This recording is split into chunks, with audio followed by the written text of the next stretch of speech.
ক ক এটা একটা সমতা, যেমন মো মো সমতা, লয় লয় সমতা। যত সমতা আছে সবগুলো হচ্ছে আমাদের সমীকরণ। আর বিষমীকরণ মানে হচ্ছে কি অসমতা। অসমতা কেমন? এই দুইটা ল ছিল, দুইটা ল সমতা ছিল, সমতা থেকে অসমতা। তাহলে অসমতা কি? আমরা এখানে লিখবো সমতা থেকে অসমতা, সেটা হচ্ছে কি বিষমীকরণ।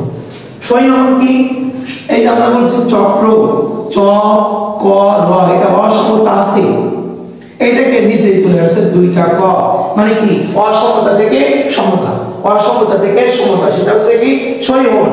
যেমন চক্র থেকে চক্র। এই জন্ম দুইটা ন ম, এইটাকে আমরা একসাথে হয়ে গেছে ম ম, মানে দুইটা এখানে আমাদের কি হয়েছে সমতা হয়েছে। তাহলে আমরা বলছি অসমতা থেকে যদি সমতা হয় সেটা হচ্ছে সমীকরণ। আর এই যে দুইটা র সমতা আছে, সমতা থেকে আমরা দুইটা র এবং ল হলো অসমতা হলো। তাহলে কেমন? আমরা এরকম ভাবে এখানে যদি বলি